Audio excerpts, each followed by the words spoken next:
আসসালামু আলাইকুম। HSC 25, 26, 27 batch তোমরা যারা ভিডিওটা দেখছো সবাইকে অভিনন্দন জানাচ্ছি আজকে ক্লাসে। সো দেখো, আমরা আজকে এই ক্লাসে আলোচনা করব সিরাজউদ্দৌলা নাটকের টপ 100 এমসিকিউ নিয়ে।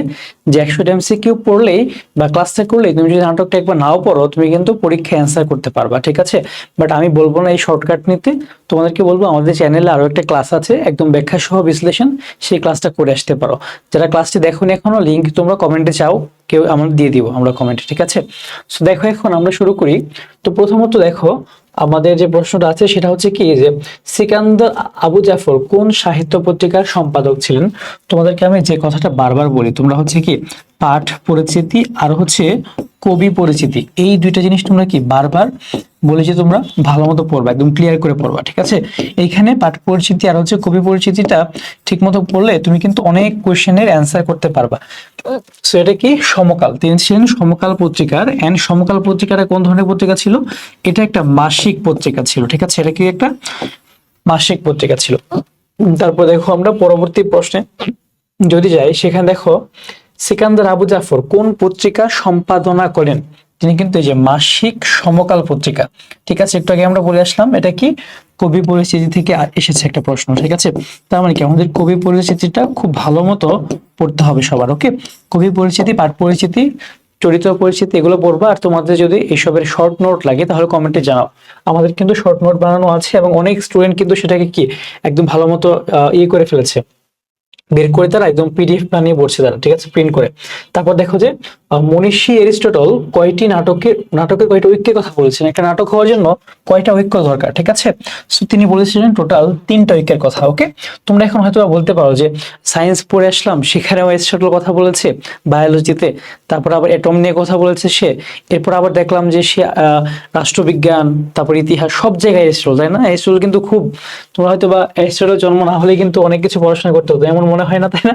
মাঝে মাঝে তোমাদের। আচ্ছা দেখো, এখানে সিরাজউদ্দৌলা নাটকের অঙ্ক সংখ্যা কতগুলা? সিরাজউদ্দৌলা নাটকে কিন্তু টোটাল অঙ্ক আছে 4টা, ঠিক আছে? তোমরা যারা নাটকটা পড়েছো ঠিক মতো তাহলে দেখতে পারবে টোটাল 4টা অঙ্ক আছে। তাহলে দেখো এখানে, তারপরে আমরা দেখি এখানে কি আছে। সিরাজউদ্দৌলা নাটকের প্রধান প্রতিবন্ধকতা কি ছিল? দেখো, সিরাজউদ্দৌলা কিন্তু একটা জিনিসকে কন্ট্রোল করতে পারে নাই। দেখো, ফরাসিদের ষড়যন্ত্র এটা কিন্তু দেখানো হয় নাই, ইংরেজদের ষড়যন্ত্র সেটাও দেখানো হয় নাই, পরিবার প্রীতি সেটাও না, প্রাসাদ ষড়যন্ত্র। তার কিন্তু প্রাসাদের ভিতরে দেখো তার খালা ঘসেটি বেগম, তার খালাতো ভাই শওকত জং, সবাই কিন্তু তার বিরুদ্ধে ছিল, ঠিক আছে?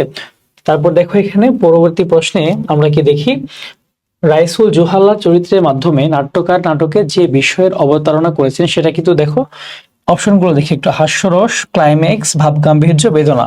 বেদনা কিন্তু না, ভাবগাম্ভীর্য না, ক্লাইম্যাক্সও না। ক্লাইম্যাক্স মানে কি একটা পিক মোমেন্টে গিয়ে চেঞ্জ হয়ে যাওয়া, ঠিক আছে? একটা পিক মোমেন্টে গিয়ে জিনিসটাকে চেঞ্জ করা একটা সিচুয়েশন, কিন্তু এর কি হাস্যরস, তাই না? এই যে রাইসুল জোহার চরিত্রের মাধ্যমে কাকে দেখিয়েছেন? নারায়ণ সিংকে। নারায়ণ সিং কাকে? নারায়ণ সিংকে। নারায়ণ সিং আসলে কে ছিল? নারায়ণ সিং আসলে ছিল একজন গুপ্তচর। কার গুপ্তচর ছিল? তিনি সিরাজউদ্দৌলার একজন গুপ্তচর ছিল, ঠিক আছে? তার চরিত্রের মাধ্যমে কি দেখানো হয়েছে? হাস্যরস। ওকে, তারপর যদি আমরা পরবর্তী প্রশ্নে যাই, সেখানে আমরা দেখতে পাবো সিরাজউদ্দৌলা নাটকে প্রথম অঙ্কের প্রথম দৃশ্যটির স্থান কোনটি? আমরা কিন্তু দেখেছি যে ফোর্ট উইলিয়াম দুর্গে, হ্যাঁ, প্রথম দৃশ্যটা কিন্তু দেখানো হয়েছে, একটা যুদ্ধ চলতেছে, বলতেছে যে প্রাণপণে যুদ্ধ করো, ঠিক আছে, এরকম কথা বলতেছে। ওকে, তারপর দেখো আমরা যাই পরবর্তী প্রশ্ন, যে ক্লেটন কাদেরকে প্রাণপণে যুদ্ধ করতে বলেন? এটা কিন্তু একদম প্রথম সিনটাই নাটকের, যে বলতেছে প্রাণপণে যুদ্ধ করো, প্রাণপণে যুদ্ধ করো। তিনি বলতেছেন কি ব্রিটিশ সোলজারদের, যারা ব্রিটিশ সোলজার আছে, যে ব্রিটিশ মানে সোলজার, তোমরা হচ্ছে কি প্রাণপণে যুদ্ধ করো, ঠিক আছে? ক্লেটন বলতেছিল। এটা কিন্তু আসে মাঝামাঝি, যে প্রথম অঙ্কের যে তোমার হচ্ছে প্রথম দৃশ্যে আসলে কে কথা বলেছে বা কে প্রাণপণে যুদ্ধ করতে বলেছেন। তারপর দেখো এখানে, ইংরেজদের হয়ে যুদ্ধ করছি কোম্পানির টাকার জন্য, তা বলে বাঙালি কাপুরুষ নয়। ওয়ালি খানের এই উক্তিতে কি প্রকাশ পেয়েছে? দেখো, প্রথম সিনে ক্লেটন কিন্তু বলতেছে যে প্রাণপণ যুদ্ধ করো, মানে সে বলতেছে ইংলিশটা তো বীর, বাঙালি তোমরা হয়তো কাপুরুষ, বাট যুদ্ধ করতে থাকো তোমরা, সমস্যা নেই। এখানে প্রকাশ পেয়েছে কি, দেখো, দেশপ্রেম না। দেশপ্রেম হলে সে কি করতো? সে কিন্তু দেশের দেশের বিরুদ্ধে যুদ্ধ করতে পারতো না। কৃতজ্ঞতাও না, সাহস না, এটা কি জাতীয়তাবোধ, মানে একটা তোমার মধ্যে একটা ন্যাশনালিজম সেটা কিন্তু আছে, মানে মানে ইন্টারনাল যে জিনিসটা সেটা কিন্তু সবার মধ্যেই ছিল, ইভেন মীর জাফরেরও কিন্তু ছিল, সেটাও আমরা দেখতে পারবো কোন উক্তির মাধ্যমে আমরা তা পেয়েছি। তারপর আসো আমরা সামনে যাই, এখানে দেখো যে সিরাজউদ্দৌলা নাটকের প্রথম সংলাপটা কার? এটা কিন্তু ক্লেটনের, যে প্রাণপণে যুদ্ধ করো হে ব্রিটিশ সেনারা, হ্যাঁ, তিনি কিন্তু প্রথম উক্তিটি দিয়েছিলেন। এটা কিন্তু পরীক্ষায় আসে মাঝে মাঝে, এটা একদম মুখস্থ করে যাবে এগুলা। তারপর দেখো এখানে সিরাজউদ্দৌলা নাটকে ওয়ালি খানের বাঙালি কাপুরুষ নয় সংলাপে কি প্রকাশ পেয়েছে? এখানে দেখো ইংরেজি বিদ্বেষ না, দেশপ্রেমও না। দেশপ্রেম হলে কিন্তু সে যুদ্ধ করতেই পারতো না, এখানে কিন্তু বীরত্বটাও হয় না, এটা কি সাজাত্যবোধ, মানে কি এই যে ন্যাশনালিজম বা জাতীয়তাবোধ, ঠিক আছে, একটা ওয়ার্ড অন্য একটা বোর্ড এসেছিল, সেটা কি জাতীয়তাবোধ, ঠিক আছে, জাতীয়তাবোধ, তার মধ্যে কি জাতীয়তাবোধ এসেছে বলেই সে কি এই কথাটা বলেছেন। তারপর দেখো এখানে কি আছে, যত বড় মুখ নয় তত বড় কথা, সিরাজউদ্দৌলা নাটকে এই উক্তিটা কার? এটা কিন্তু ক্লেটনের। সে কাকে বলেছিল এটা? সে বলেছিল ওয়ালি খানকে। কেন বলেছিল? যে সে যখন বলল যে হ্যাঁ টাকার জন্য যুদ্ধ করছি, মানে এই না যে বাঙালি কাপুরুষ, ঠিক আছে, তখন ক্লেটন বলেছিল চুপ থাক, যত বড় মুখ নয় তত বড় কথা, শালা যুদ্ধ করতে আসছিস আমাদের হয়ে আবার কথা বলতেছিস, হ্যাঁ, এরকম অবস্থা আর কি। তারপর দেখো আমরা একটু সামনে যাই, এখানে আছে যে যত বড় মুখ নয় তত বড় কথা বাক্যটির মর্মার্থ কি? এটার মর্মার্থ হচ্ছে কি, দেখো এখানে একটু বেশি স্পর্ধা আর কি, যে তুই শালার যুদ্ধ করতেছিস আমাদের টাকার জন্য, তুই আমাদের নুন খাস, তুই কেন এগুলো বলবি, তাই না, এটা আর কি এখানে মিন করা হয়েছে। তারপর এখানে দেখেন যে আমি গভর্নর ড্রেকে ধ্বংস দেখতে চাই, উক্তিটি কে কাকে করেছেন? এই উক্তিটা করেছেন কে? অমিচাঁদ করেছিলেন হলওয়েলকে, ঠিক আছে, অমিচাঁদ বলেছেন কাকে? হলওয়েলকে। সে কি করতে চায়? সে হচ্ছে গভর্নর ড্রেকের ধ্বংস দেখতে চায়, ঠিক আছে, ড্রেক তো পালিয়ে চলে গিয়েছে। তারপর দেখো এখানে নবাবের সৈন্যরা ফোর্ট উইলিয়াম দুর্গ আক্রমণ করলে কে মেয়েদের নৌকায় করে পালিয়েছে? এটা হচ্ছে ড্রেক, সে পালিয়ে গিয়েছে মেয়েদের নৌকায় করে, জন্য কি তার ধ্বংস দেখতে চায়, ঠিক আছে। তারপর দেখেন সামনের দিকে যাই একটু আমরা, এখানে কি আছে যে ব্রিটিশ সিংহ ভয়ে লেজ গুটিয়ে নিলেন, এ বড় লজ্জার কথা। এটা কে বলেছিলেন? অমিচাঁদ, ঠিক আছে, অমিচাঁদ বলেছিলেন প্রথমবার যে ব্রিটিশ সিংহ এভাবে কি লেজ গুটিয়ে নিল, ওকে, তো বড় লজ্জার কথা। তারপর দেখো এখানে ব্রিটিশ সিংহ ভয়ে লেজ গুটিয়ে নিলেন, এ বড় লজ্জার কথা, অমিচাঁদের এই উক্তিতে কি প্রকাশ পেয়েছে? এটা বিদ্রোহ, ঠিক আছে, টোটাল বিদ্রোহ, মানে সে কি খুব হাস্যরসের মাধ্যমে আরে পালিয়ে গেল মেয়েদের মতো, কি লজ্জা, হ্যাঁ, এরকম কথাবার্তা আর কি। এখানে দেখো যে ফরাসিরা ডাকাত আর ইংরেজরা অতিশয় সজ্জন ব্যক্তি, কেমন? এটা কি সিরাজ হচ্ছে হাস্যরসের মাধ্যমে বা কথাটা বলেছিলেন কখন? যখন হচ্ছে বলেছিল যে ফরাসিরা খারাপ কাজ করেছে বা আক্রমণগুলো ফরাসিরা করছে, এটা আমরা করিনি, হ্যাঁ, তখন বলেছিল। আচ্ছা, তারপর আসেন সামনে যাই আমরা, নবাব সিরাজউদ্দৌলা কাকে আলীনগরের দেওয়ান নিযুক্ত করেন? নবাব সিরাজউদ্দৌলা আলীনগরের দেওয়ান নিযুক্ত করেছিলেন কাকে? মানিকজাতকে, ঠিক আছে, তিনি কিন্তু ওই ফার্স্ট অঙ্কেই কিন্তু তাকে বললেন যে তোমাকে আলীনগরের আমরা দেওয়ান নিযুক্ত করলাম, ওকে। তারপর দেখো সিরাজউদ্দৌলা নাটকের প্রথম অঙ্কের দ্বিতীয় দৃশ্যের ঘটনাগুলো কোথায় হয়েছে? এটা কিন্তু ফোর্ট উইলিয়াম দুর্গ, ঠিক আছে, প্রথম অঙ্কের দ্বিতীয় দৃশ্য কোথায় হয়েছিল? ফোর্ট উইলিয়াম দুর্গের ভেতরে, ঠিক আছে। তারপর আমরা একটু সামনে যাই,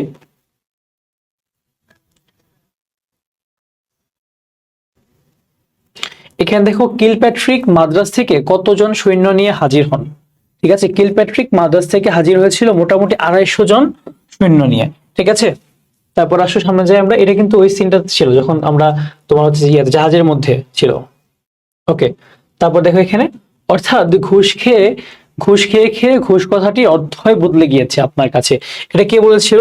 এই কথা বলেছিল মার্টিন, ঠিক আছে, যে মার্টিন, যে চ্যাংরা ছেলেটা, হ্যাঁ, চ্যাংরা ছেলেটা কিন্তু মানে খুব রেগে মেগে আছে, খাবার পাচ্ছে না, ড্রেস পাচ্ছে না, তো তখন আর কি এই কথাটা সে বলেছিল।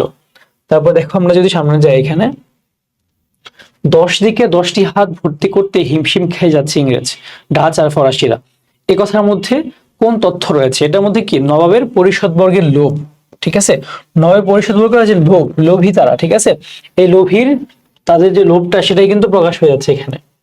মানে কি নবাবের পরিষদে যারা আছে তারা কি সবার কাছ থেকে ঠিকঠাক মতো টাকা খাচ্ছে? উমিচাঁদ কোথা থেকে বাংলাদেশে এসেছে? উমিচাঁদ এসেছে মেইনলি লাহোর থেকে, ঠিক আছে, সে লাহোরের মানুষ উমিচাঁদ, সে সেখান থেকে বাংলাদেশে আসছে। তারপর এখানে দেখো আমি চিরকালই ইংরেজদের বন্ধু, এখানে চিরকালই হবে আমি আমি চিরকালই হচ্ছে ইংরেজদের বন্ধু, উক্তিটি কার? এটা হচ্ছে তোমার উমিচাঁদের। সে কই থেকে এসেছে? উমিচাঁদ লাহোর থেকে এসেছে, ঠিক আছে। সে লাহোর থেকে এসেছে, আর সে কি বলে না যে ভগবান, দৌলত আমার কাছে কি ভগবানের দাদামশাইয়ের মতো। ঠিক আছে, আচ্ছা আজান দিচ্ছে, আমরা একটু ওয়েট করি। ঠিক আছে, আমরা একটু একটা মিনিট ওয়েট করবো, এরপর হচ্ছে আমরা আবার ক্লাসটা কন্টিনিউ করবো। ওকে।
ওকে, ঠিক আছে, আসলে আমরা একটু সামনের দিকে যাই। তার আগে আমার একটা জিনিস হচ্ছে যে মনে পড়লো, আমি হচ্ছে একটু স্লিপ অফ টাইম করে ফেলেছি, তোমাদের একটা জিনিস দেখাই আমি, সেটা একটু দেখে নিও। হ্যাঁ, যারা ক্লাসটা করতেছো তোমরা হয়তো অনেক ক্লাস করার টাইমে কমেন্টে জানাবা। এখানে ফোর্ট উইলিয়াম দুর্গ না, এখানে ফোর্ট উইলিয়াম জাহাজ হবে। ঠিক আছে, এখানে হবে হচ্ছে কি ফোর্ট উইলিয়াম জাহাজ। ওকে, সো এটা কি কোথায় করেছিল? জাহাজে, মানে সেকেন্ড ফার্স্ট সিনটা হচ্ছে এখানে ফোর্ট উইলিয়াম দুর্গে, পরবর্তী সিনটা কি ফোর্ট উইলিয়াম জাহাজে হয়েছিল। আচ্ছা আসলে আমরা পরবর্তী সিনে পরবর্তী ক্রিয়াতে যাব, পরবর্তী প্রশ্নে যাব একটু। আচ্ছা, সো এখানে পরবর্তী প্রশ্নটা আমাদের আছে হচ্ছে এখানে দেখো, সিরাজউদ্দৌলা নাটকে কে নবাব হলে সকলের উদ্দেশ্য হাসিল হবে? সেটা কি ছিল? শওকত জং। ঠিক আছে, শওকত জং তোমার হচ্ছে যে এখানে নবাব হলে সকলের উদ্দেশ্য হাসিল হবে কিভাবে? সবাই কি মানে যে যা করতে চায়, ঠিক আছে, যারা যারা আছে লোভী আছে তারা টাকা পাবে, তারা যে ক্ষমতা চায় সে ক্ষমতা পাবে, সবাই যে যা চায় সবই পাবে। বাট যেটা কি তোমার হচ্ছে সিরাজউদ্দৌলা নবাব থাকাকালীন সেটা কি পাওয়া পসিবল না। ঠিক আছে, তারপর দেখো উমিচাঁদ ঘসেটি বেগমকে কার স্বাক্ষরিত চিঠি দেয়? সেটা কি রজার ড্রেকের। ঠিক আছে, রজার ড্রেকের স্বাক্ষরিত একটা কি দিয়েছিল? চিঠি দিয়েছিল। ওকে, তারপর দেখো এখানে আমাদের কি প্রশ্ন আছে, সিরাজের পতন কে না চায়? এই উক্তিটি কার? সিরাজ এটা বলেছিল কি ঘসেটে বেগম। সে কি বলেছিল যে সিরাজের পতন কে না চায়, মানে সবাই তো চায় সিরাজের পতন হোক, সিরাজের পতন হলে তো সবারই লাভ একটা, তাই না?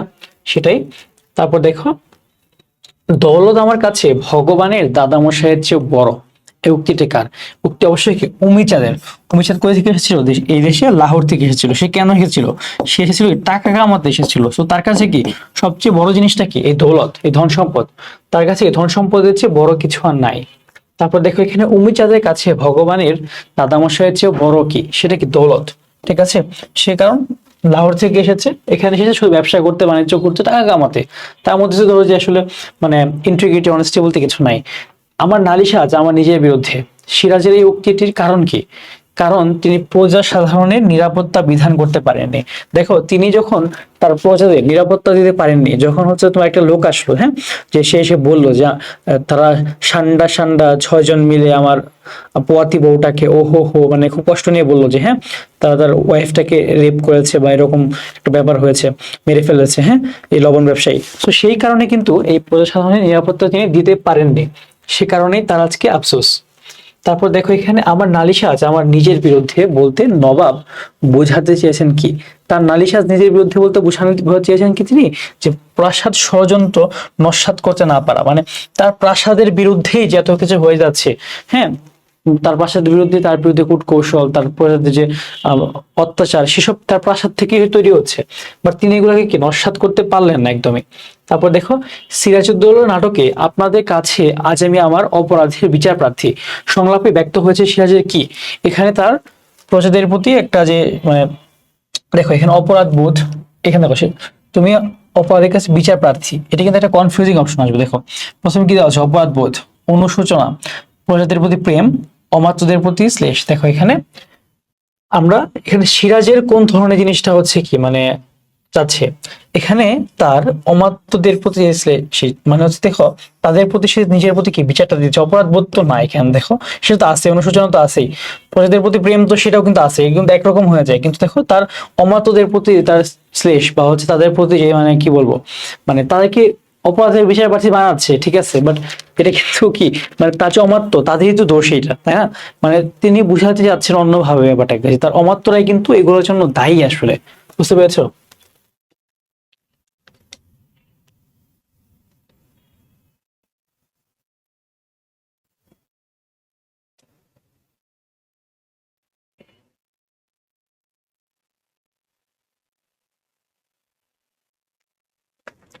আচ্ছা, তারপর হচ্ছে আমরা একটু সামনের দিকে যাই। দেখো এখানে কি আছে? সিরাজউদ্দৌলা নাটকে নবাবের আসল চিঠি গায়েব করে কোম্পানির কাছে নকল চিঠি কে পাঠাচ্ছে? এটা কি মীর মুন্সি, ঠিক আছে, মীর মুন্সি কিন্তু সিরাজউদ্দৌলার যে আসল চিঠি সেটাকে গায়েব করে সে হচ্ছে কোম্পানির কাছে নকলটা পাঠাচ্ছে। মীর মুন্সি সে কি সিরাজউদ্দৌলা কি একজন রাজকর্মচারী। তারপর এখানে দেখো, গঙ্গাজল ছুঁয়ে ঈশ্বরের নামে শপথ করে বলেছিল কে? সেটা কি রাজবল্লভ। রাজবল্লভ কি করেছিল? সে গঙ্গাজল ছুঁয়ে ঈশ্বরের কাছে শপথ করে বলেছিল হ্যাঁ আমি কিন্তু নবাবের প্রতি আজ্ঞাবহ হয়েই থাকবো সব সময়, ঠিক আছে। তারপর দেখো, আজ নবাবকে ডোবাচ্ছেন, কাল আমাদেরকে পথে বসাবেন, তা না তা কি বিশ্বাস করা যায়? ক্লাইভের এই উক্তিতে কি প্রকাশ পেয়েছে মির্জা ফখরুল তার সঙ্গীতের প্রতি? দেখো এখানে ক্লাইভ কিন্তু একটা আস্থাহীনতায় ভুগতেছে, হ্যাঁ, এখানে কিন্তু রিলায়েন্সটা নাই। কেন? কারণ নবাবের কর্মচারীরা তার সাথেই ঝামেলা করতেছে। ইন ফিউচার ক্লাইভের সাথে যে করবে না সেটা আমরা সে কিভাবে বুঝতে পারবে, বা তার একটা ডাউট এখানে। নবাবের কোনো ক্ষমতা নেই, ক্লাইভের এই কথার অর্থ কি? নবাবের কোনো ক্ষমতা নেই বলতে কি তার নিকটস্থরা কি প্রতারক, তাদের নিকটস্থ যারা আছে তারা কি প্রতারণা করতেছে সবাই, ঠিক আছে, সেখানে কি তার কোনো ক্ষমতাই নেই এমন কথা বলতেছে। তারপর দেখো এখানে, সবাই মিলে সত্যি আমরা বাংলাকে বিক্রি করে দিচ্ছি না তো? উক্তিটি কার? উক্তিটা হচ্ছে মীর জাফরের, ঠিক আছে, সবাই মিলে বাংলাকে বিক্রি করে দিচ্ছি না তো কার উক্তি? মীর জাফরের উক্তি। তিনি কিন্তু শেষবার একবার বলেছিল যে হ্যাঁ সবাই মিলে আমরা বাংলাকে বিক্রি করে দিচ্ছি না তো। ওকে, তারপর আমরা সামনে যাই একটু। এখানে আমরা এমন কিছু করলাম যা ইতিহাস হবে, উক্তিটি কার? এটা কিন্তু ক্লাইভের। যখন চুক্তিটা করে ফেলছে সবাই মিলে বাংলাকে একদম বিক্রি করে দিচ্ছে, তখন কিন্তু সে বলতেছে আমরা এমন কিছু করে ফেলছি একটা সে একটা ইতিহাস হয়ে যাবে, কিন্তু একটা চরম একটা হিস্ট্রি হবে। তারপর দেখো সামনে যাই আমরা, তুমি কম সাপিনী নও, ঘসেটি বেগমের এই উক্তিতে কি প্রকাশ পেয়েছে? এটা প্রকাশ পেয়েছে কি লুৎফুন্নেসার প্রতি ঘৃণা, আচ্ছা ইনভিয়ার যে আচরণটা, হ্যাঁ, যে সে কি তার হাজবেন্ড নবাব হয়ে গিয়েছে তাকে এখন সাপিনী বলছে। সিরাজের বিরুদ্ধে ঘসেটি বেগমের যে আক্রোশ সেটার কারণ কি?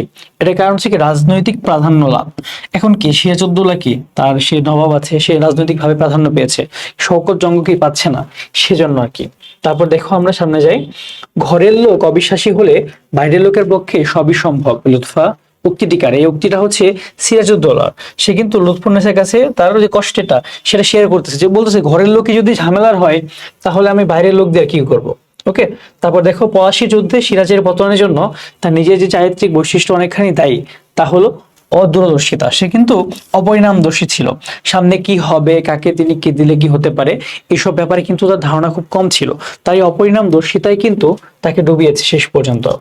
তারপর দেখেন এখানে 1757 সালে কোন তারিখে পলাশী যুদ্ধ সংঘটিত হয়, সেটা ছিল 23শে জুন। এই যে 23শে জুন টাইমটা, এই টাইমের মধ্যেই কিন্তু তোমার পলাশী যুদ্ধটা হয়েছিল। এই তারিখটাতে খুবই ইম্পর্টেন্ট একটা তারিখ, মনে রাখবা। সিরাজউদ্দৌলার প্রধান গুপ্তচরকে নারায়ণ সিং। নারায়ণ সিং কি নামে পরিচিত ছিল সেখানে? রাইসুল জোহালা। ঠিক আছে, রাইসুল রাইসুল জোহালা, যে হচ্ছে কি নাচ দেখাচ্ছে সবাইকে, খুব হাস্যরসাত্মক একটা ক্যারেক্টার, রাইসুল জোহালা। ওকে, তারপর আসো আমরা সামনের দিকে যাব। এখানে দেখো যে নবাব সিরাজ রাজধানীতে ফিরে আসতে চেয়েছেন কেন? তিনি আবার পুনরায় সংগঠিত হতে চেয়েছিলেন। তিনি চেয়েছিলেন আবার এসে যদি পুনরায় সংগঠিত হতে পারেন, তিনি হয়তো বাংলাকে বাঁচাতে পারবেন। ঠিক আছে, তার এই ধারণা থেকে তিনি আবার রাজধানীতে ফিরে আসতে চেয়েছিলেন। তারপর দেখো এখানে মীর জাফর 1757 সালের কত তারিখে বাংলার মসনদে বসেন?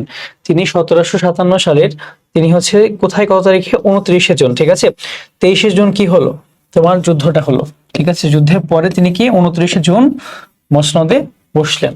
ওকে, তারপর দেখো আমরা যদি একটু সামনের দিকে মুভ করি, এখানে আছে হচ্ছে আহ নবাব মসনদে দাঁড়িয়ে আছেন, ইনি কি নবাব না ফকির?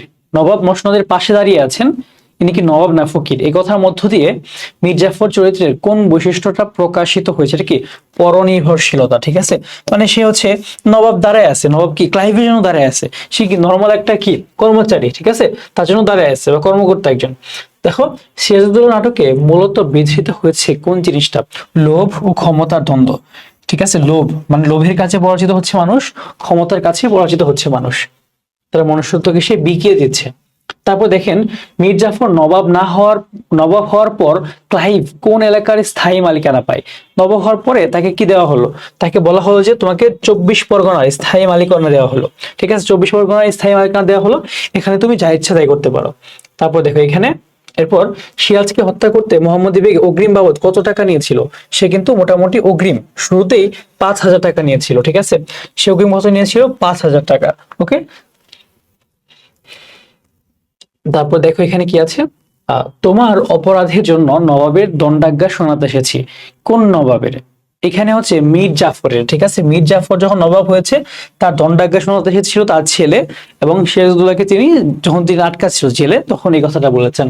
ওকে, তারপর দেখেন এখানে জামিল সাহেব রায়হানকে রাস্তা থেকে কুড়িয়ে এনে লালন পালন করেন, লেখাপড়া শেখান।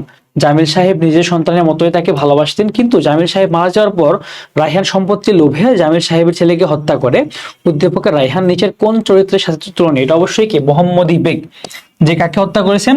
সিরাজউদ্দৌলাকে। ঠিক আছে, এন্ড সিরাজউদ্দৌলার নানা তিনি কিন্তু মোহাম্মদী বেগকে এনে লালন পালন করেছেন। ওকে, এরপর দেখেন আমরা সামনে দিকে যদি একটু যাই, ইস্ট ইন্ডিয়া কোম্পানির কাশিম বাজার কুঠির প্রধানকে? এখানে কে? William Watts. ঠিক আছে, কাশিম বাজার কুঠির প্রধানকে? William Watts. ওকে, তারপর একটু যদি আমরা যাই সামনের দিকে, সিরাজউদ্দৌলা নাটকে সিরাজউদ্দৌলার উপস্থিতি আছে কয়টি দৃশ্যে?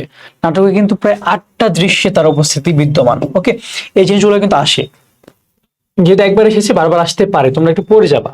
তারপর দেখো সিরাজের কোন অমাত্য নিরীশ্বরবাদী জৈন ধর্মের অনুসারী ছিলেন? সেটা কিন্তু কে? জগৎ শেঠ। জগৎ শেঠ কিন্তু কি ছিল? জৈন ধর্মের অনুসারী ছিল। এটা কিন্তু তোমার শব্দার্থ থেকে এসেছে, শব্দার্থগুলো একটু ভালো মতো পড়তে হবে আমাদেরকে। তারপর দেখেন মীর মর্দান কেমন ছিল? নারী লোলুপ, প্রতারক, দেশপ্রেমিক, দেশদ্রোহী? তিনি কিন্তু অবশ্যই দেশদ্রোহী ছিলেন, দেশপ্রেমিক ছিলেন। ঠিক আছে, তার মৃত্যুতে কিন্তু খুব কষ্ট পায় সিরাজউদ্দৌলা। ঠিক আছে, সো তিনি কি ছিলেন? দেশপ্রেমিক ছিলেন। তারপর দেখো এখানে we have come to earn money and not to get into politics. What's এর কথা ইংরেজদের কি? এটা আসলে এখানে তাতে ইংরেজি কি প্রকাশ পেয়ে? দেখো বাকচাতুর্য অবশ্যই, ছদ্মবেশ অবশ্যই, প্রতারণা। ঠিক আছে, তারা কিন্তু সবগুলাই আছে এখানে। সেটা কি হবে? এই ডি নাম্বারটা।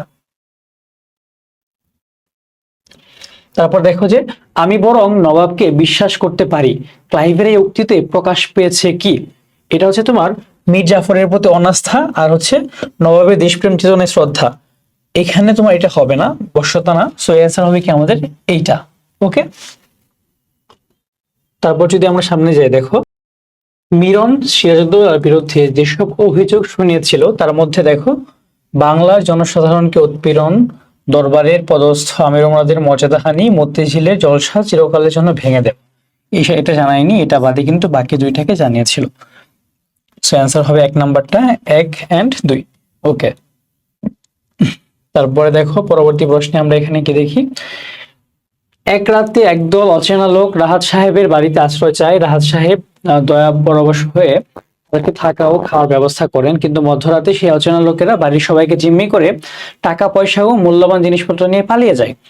উদ্দীপকের আগন্তুকেরা শেষ নাটকের কাজের সাথে মানে তোমার ধরো যে মিল রয়েছে, এটা কিন্তু ইংরেজদের সাথে মিল রয়েছে, ঠিক আছে।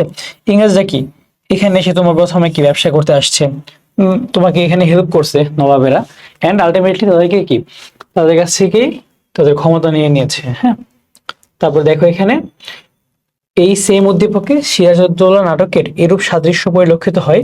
বাণিজ্য করতে এসে ক্ষমতা দখলের চেষ্টা, নবাবের সাথে সংঘর্ষে লিপ্ত হওয়া, মির্জাফরের সাথে গোপনে সন্ধি করা। এখানে কিন্তু সবগুলাই হয় আনসার, ঠিক আছে। তাহলে এটা হবে ডি নাম্বারটা। তারপরে দেখো এখানে পারিবারিক ব্যবসা প্রতিষ্ঠানের শ্রমিকদের ন্যায্য সুবিধা দেওয়ার দাবিতে অনড় থাকায় সুবিধাভোগীদের সহায়তায় অতি আদরের ভাতিজা নাজিমের বিরুদ্ধে ভয়াবহ ষড়যন্ত্রে লিপ্ত হয় চাচা কামরুল। উদ্দীপকের চাচা কামরুলের সাথে সিরাজউদ্দৌলা নাটকের কার মিল আছে? এটা কিন্তু ঘসেটি বেগম, ঠিক আছে। সে কিন্তু ইংরেজদের সাথে মিলিত হয়েছিল এবং তার ভাতিজা সিরাজউদ্দৌলার বিরুদ্ধে সে কিন্তু স্টেপ নিয়েছিল। তারপর দেখো সেম উদ্দীপকটি সিরাজউদ্দৌলা নাটকের কোন বিষয়টিকে ধারণ করেছে, সেখানে কিন্তু তুমি দেখতে পারবা। দেখো অপশনের মধ্যে আমরা কি দেখতেছি, এখানে সাম্যবাদ, দেশপ্রেম, স্বার্থান্ধতা, কৃতজ্ঞতা। এটা কিন্তু স্বার্থান্ধতা হবে, নিজের স্বার্থের প্রতি সে কি অটল থেকেছে, ঠিক আছে। এখানে দেখো যে স্বাধীনতার যুদ্ধে গ্রামের এক বাড়িতে আশ্রয় নিয়েছিল আহত কয়েকজন মুক্তিযোদ্ধা। টাকার লোভে বাড়ির মালিক তাদেরকে পাকিস্তানি সেনাদের হাতে তুলে দেয়। সেই থেকে সে বজলুল রাজাকার নামে সকলেই ঘৃণার পাত্র হয়ে আছে। এখানে কার সাথে মিল রয়েছে দেখো, বজলুল রাজাকারের সাথে। এখানে দেখবা যে রায়দুর্লভ, শওকত জং, ক্লাইভ, রাইসুল জোহর, এখানে কিন্তু রায়দুর্লভের সাথে মিল আছে, ঠিক আছে। সে কিন্তু টাকার জন্য লোভী। হ্যাঁ, তারপর দেখো এখানে সেই উদ্দীপকেই বজলু এবং নাটকের চরিত্রে যে জিনিসটার চরম অভাব, সেটা কি? সেটা হচ্ছে দেখো নৈতিকতা, এটা না, আত্মসংযম না, দেশপ্রেম। হ্যাঁ, দেশপ্রেমটা হবে আমাদের অ্যান্সার। ওকে, তারপর দেখো যে 71-এর মহান মুক্তিযুদ্ধে পাকিস্তানি হানাদার বাহিনী এ দেশীয় দোসরদের সহায়তায় আমাদের দেশে ব্যাপক নির্যাতন চালায়, অসংখ্য মানুষের বাড়িঘর পুড়িয়ে দেয়, মা বোনদের সম্মান হানি করে এবং ব্যাপক গণহত্যা চালায়। হানাদার বাহিনীর অত্যাচার সিরাজউদ্দৌলা নাটকের কি? কুঠির সাহেবদের নির্যাতন। এটা কিন্তু মিলে যায় এখানে। সিরাজউদ্দৌলার বর্বরতাও নেই, মির্জাফরের কুটিলতাও নেই এখানে, ঘসেটি বেগমের মসনদ দখল এটাও কিন্তু এখানে নাই, ঠিক আছে। তারপর দেখেন ওকে, সেই উদ্দীপকেই এরূপ সাদৃশ্যের অন্তর্নিহিত কারণ কি? উঠিয়াল ইংরেজ কর্তৃক নিরীহ প্রজাদের উপর অত্যাচার, এটা হয়। লবণ বিক্রেতার বাড়িঘর জ্বালিয়ে দেওয়া, নবাবের অর্থ আত্মসাৎ, সাথে এটা মিলে না। এখানে অ্যান্সার হবে এই দুইটাই, ঠিক আছে। অর্থ আত্মসাতের সাথে কিন্তু মানুষের যে কষ্টটা সেটার সাথে মিল নাই। ওকে, তারপর দেখেন সামনের দিকে, জমিদার কান্ত রায়ের মৃত্যুর পর একমাত্র পুত্র হীরক রায় জমিদারি লাভ করেন। হীরক রায়ের বয়সে তরুণ ও সরল প্রকৃতির মানুষ। সরলতা সুযোগ নিয়ে কাকা তপন রায় অমাত্যদের নিয়ে গভীর ষড়যন্ত্রে লিপ্ত হয়। টের পেয়ে হীরক রায় কঠোর হয়ে ষড়যন্ত্র দমন করেন। দেখো এটা কিন্তু শুনেই বোঝা যাচ্ছে যে কার সাথে বৈপরীত্য আছে, সেটা কি? সিরাজউদ্দৌলার সাথে বৈপরীত্য আছে। হীরক রায়ের অমাত্যদের সাথে সিরাজউদ্দৌলা নাটকের কোন চরিত্রের মিল আছে? তুমি কিন্তু এখানে রায় দুর্লভের সাথে কিন্তু আমরা একটা চরম মিল খুঁজে পাচ্ছি, ঠিক আছে। সে কি টাকার লোভে কিন্তু সে কি করে, ভেতরে ভেতরে প্লট করে। এখানে আমরা সেই উদ্দীপক, প্রশ্ন হচ্ছে হীরক রায় কর্তৃক ষড়যন্ত্র দমন ঘটনাকে স্মরণ করে দেয় কোনটা? সিরাজউদ্দৌলা নাটকের কোন চরিত্র? দেখো এখানে আমরা কি, আমরা কোন জিনিসটাকে আমাদের মনে করায় দেয়? সিরাজের কলকাতা অভিযান, এটা হয়। ঘসেটি বেগমের নজরদারি, সেটাও হয়। কোম্পানির বিরুদ্ধে যুদ্ধ ঘোষণা, সেটাও কিন্তু হয়। এখানে কিন্তু সবগুলাই হয়েছে। ওকে, তারপর দেখেন আমরা যদি সামনের দিকে যাই একটু, কালাম ভাড়া করা বাড়িতে বসবাস করে দীর্ঘদিন এক বাড়িতে থাকার সুবাদে বাড়িওয়ালা আনোয়ারের সাথে সুসম্পর্ক গড়ে তোলে। আনোয়ারের চাচাতো ভাই জামিল সম্পত্তির লোভে আনোয়ারকে হত্যা করতে উদ্যত হয়। জামিলের এই তৎপরতা অন্যায় জেনে বাধা দেয় কালাম। অবশেষে জামিলের হাতে নিহত হয় কালাম। দেখো এখানে উদ্দীপকের কালামের সাথে সিরাজউদ্দৌলা নাটকের কাকে তুলনা করা যায়? এটা হচ্ছে দেখো, আমরা কিন্তু শেষে কি বলতে পারি এখানে, দেখো ভাড়া করা বাসায় বসবাস করতেছে কে, কালাম। আর দীর্ঘদিন এক বাড়িতে থাকার সুবাদে বাড়িওয়ালা আনোয়ারের সাথে কি সম্পর্ক গড়ে ওঠে, আনোয়ারের চাচাতো ভাই কি জামিল আনোয়ারকে হত্যা করতে আসলে এখানে কি বাধা দেয় কালাম। তাহলে আমরা কি দিব বলো, এটা কিন্তু সাফরে হয়। সাফরে কি বাংলায় তোমার হচ্ছে ইয়ে করতে আসছে, বাংলায় তোমার ধরো যে কি বলে এটাকে, তোমার বাণিজ্য করতে আসছে, এসে সে কিন্তু হেল্প করতে আসছিল, ঠিক আছে। তো এখানে কি হবে, অ্যান্সারটা সাফরে হবে। পরবর্তী প্রশ্নে আমরা একটু যাই, সরি, ওকে। এরপর দেখো এখানে সেই উদ্দীপকে এরূপ তুলনার কারণ উভয়েই কি, এখানে দেখো কি দেখানো হয়েছে, উভয়েই কিন্তু বহিরাগত, এটা একটা জিনিস। এরপর দেখো স্বগোত্রের জন্য কিন্তু লড়ছে না, ন্যায়ের প্রতিষ্ঠা করতে চেয়েছে, এটা কিন্তু কার কার সাথে পরিচয় আছে, তোমার সাফের সাথে কিন্তু মিল আছে, বহিরাগত প্লাস প্লাস ন্যায়ের প্রতিষ্ঠা করতে চেয়েছে। সো আমাদের অ্যান্সারটা হবে কি 1 আর 3। ওকে, তারপরে আসেন আমরা একটু সামনের দিকে যাই। স্বার্থের কারণে তমাল সাহেবের জীবনে চরম বিপর্যয়ের সময় স্ত্রী পুত্র কন্যা দূরে সরে গেল, অথচ বিশ্বস্ত ভৃত্য আনোয়ার জীবন দিয়ে হলেও তমাল সাহেবের নিরাপত্তা নিশ্চিত করার শপথ নেয়। অধ্যাপক আনোয়ারের সিরাজউদ্দৌলার সাথে কার মিল আছে, দেখো এখানে কিন্তু আমরা নারায়ণ সিং এর সাথে মিল খুঁজে পাই, ঠিক আছে। নারায়ণ সিং সে রাইসুল জোহালা, সে কিন্তু শেষ মুহূর্ত পর্যন্ত সিরাজউদ্দৌলার পক্ষে ছিলেন এবং তিনি কিন্তু ইংরেজদের বিরুদ্ধে কথা বলে গেছেন একদম লাস্ট মোমেন্ট পর্যন্ত, ঠিক আছে।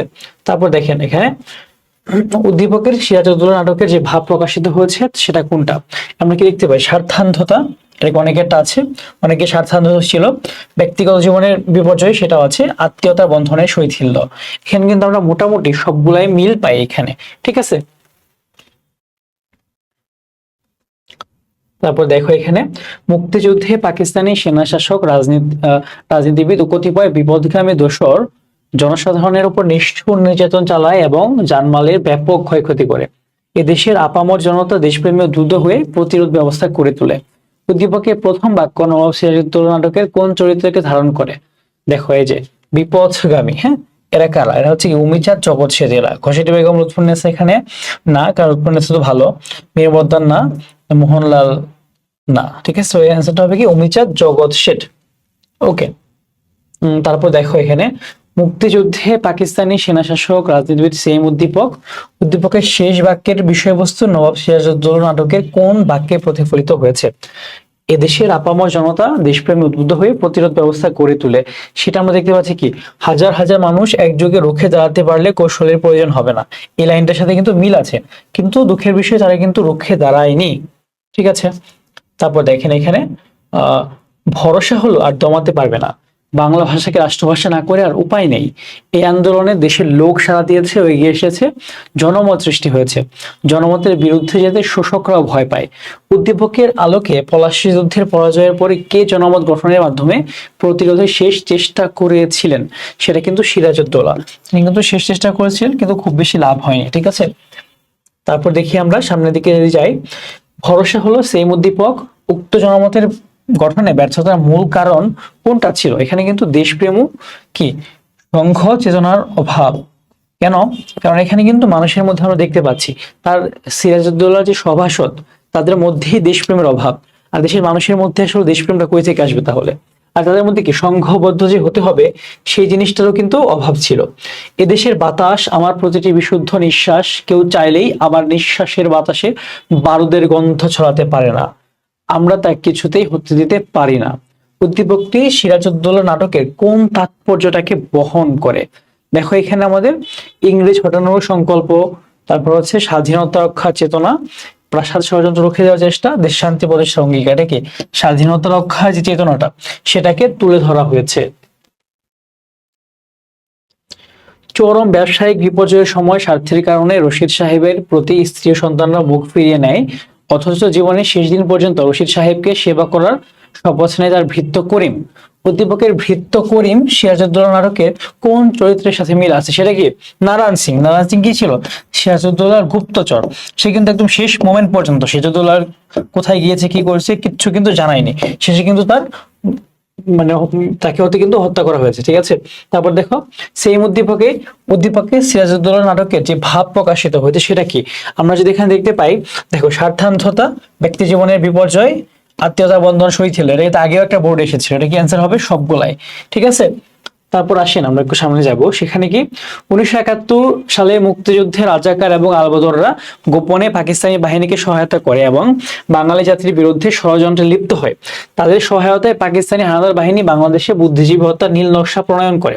উদ্দীপকের রাজাকার আলবদরদের সাথে সিরাজউদ্দৌলা নাটকের কোন সাদৃশ্যপূর্ণ চরিত্র আছে? দেখো এর মধ্যে আলবদর কারা হবে? অমিচাঁদ, মির্জাফর, রাজবল্লভ, এরাই। ঠিক আছে, এখানে কিন্তু সবগুলাই এরকম রাজাকার টাইপ। ওকে, তারপর দেখো 1971 সালের মুক্তিযুদ্ধে রাজাকার ও আলবদররা গোপনে সেম উদ্দীপক এবং সিরাজউদ্দৌলা নাটকের মূল বিষয়টা কি? এখানে আমরা দুই জায়গায় আসলে কি বিষয় তুলে ধরা হয়েছে, সেখানে কি আমাদের দেখতে পাই পরাধীনতা না, স্বার্থপরতা না, ঈর্ষাঘাতকতা হয় না, আসলে মেইনলি বিশ্বাসঘাতকতা।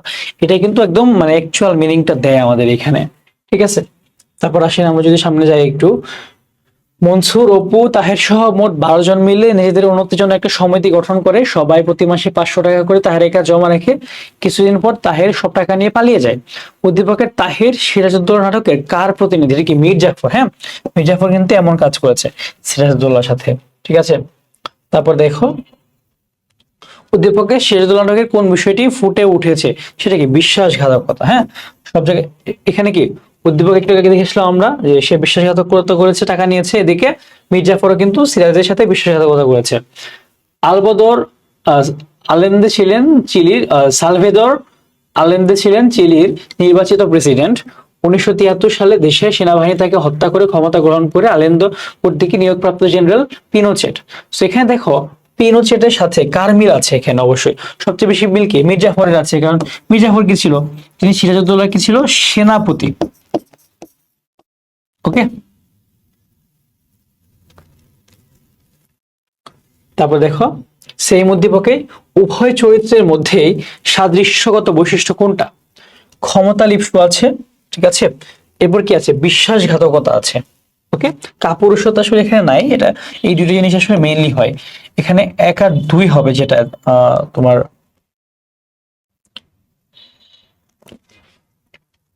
আমরা যে এখানে একটা বানাতে পারি। আচ্ছা দেখো একটু মুছে আমি এই জিনিসটাকে, দেখো এখানে উভয় যে চরিত্র এখানে, ঠিক আছে, এখানে কি আছে? দেখো ক্ষমতা লিপ্স মানে ক্ষমতার প্রতি ভালোবাসা তো আছেই, বিশ্বাসঘাতকতা তো আছেই, আর এখানে তোমার কাপুরুষতাটাকে খুব বেশি কিন্তু উঠে আসে না এখানে। ঠিক আছে, এখানে এই দুটো জিনিসই হয়, অ্যান্সার হবে এইটা।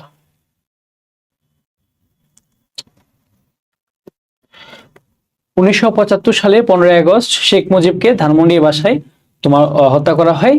কিছু মানুষ এই কাজটা করে, এন্ড শেখ মুজিব বিশ্বাসই করতে পারেনি যে কেউ তাকে মারতে পারে। সেখানে কার সাথে মিল পায়? এটা হচ্ছে মোহাম্মদী বেগ। ঠিক আছে, মোহাম্মদী বেগের সাথে এখানে মিল পাওয়া যায়। এই উদ্দীপকে আপাতত সামনে প্রশ্ন আসবে না। ওকে, আমি এই জন্য এই জিনিসটা তাড়াতাড়ি টাইম দিলাম না, তোমরা আমাকে আবার কি নাকি বলে ফেলো আমি দোসরকে। দেখো শামসুজ্জামানের বাবা অনাথ হাবিবকে লালন পালন করেন। শামসুজ্জামানের সঙ্গে তার চাচা মোতালেবের বিরোধ বাঁধলে অর্থের জোরে মোতালেব নির্দেশে হাবিব শামসুজ্জামানকে হত্যা করে। উদ্দীপকের হাবিবের মধ্যে সিরাজউদ্দৌলা নাটকের কোন চরিত্রে মিলে? ঠিক আছে, এটা কি? মোহাম্মদী বেগ। অবশ্যই মোহাম্মদী বেগ কি সিরাজউদ্দৌলাকে হত্যা করেছে, অথচ তার বাবা কিন্তু তাকে পালন করেছিল। ওকে, সেই উদ্দীপকে দেখো সাদৃশ্যের কারণ হলো উভয়ে কি? উভয়ে আমরা এখানে কি দেখতে পাচ্ছি? দেখো কৃতঘ্ন, অবশ্যই উভয়ে কিন্তু এখানে কৃতঘ্ন হয়। ক্ষমতালোভী উভয়ে, সেটাও কিন্তু হয়। তারপর দেখো উভয়ে কি? অর্থলোভী। কৃতঘ্ন কি? যে মানে উপকারী, যে অপকার করে, তাই না? সেখানে অ্যান্সার কয়টা হবে? সবগুলা এখানে অ্যান্সার হবে। ঠিক আছে, এরপর দেখেন এখানে 1975 সালের 15ই আগস্ট দেশি বিদেশি চক্রান্তে শেখ মুজিবকে হত্যা করেছে। আর এখানে শেখ মুজিবের সাথে সিরাজউদ্দৌলা নাটকের কার সাথে মিল আছে? অবশ্যই কি সিরাজউদ্দৌলার সাথে। ওকে, তারপর আসো আমরা সামনে যাই। এখানে আছে সেই উদ্দীপকের খন্দকার মোশতাক এবং সিরাজউদ্দৌলা নাটকের মির্জাফরের উদ্দেশ্য কোন অর্থে অভিন্ন? মানে কোথায় মিল আছে? এটা কি ব্যক্তি স্বার্থ উদ্ধার, মানে ব্যক্তি স্বার্থ নিয়ে কিন্তু দুজনের ক্ষেত্রে কোনো ডিফারেন্স নাই। ঠিক আছে, তারপর আসেন সামনে যাই। স্বার্থপর ক্লডিয়াস রানীর সাথে হাত মিলিয়ে রাজা হ্যামলেটকে হত্যা করে। উদ্দীপকের রাজা হ্যামলেট সিরাজউদ্দৌলা নাটকের কোন চরিত্রের প্রতিনিধিত্ব করে? এটা তো অবশ্যই সিরাজউদ্দৌলা। ঠিক আছে, মানে একদম কেন্দ্রীয় যে ক্যারেক্টারটা সেটা। তারপর দেখেন সেম উদ্দীপকে মির্জাফরের ক্ষেত্রে প্রযোজ্য হলো এখানে কি?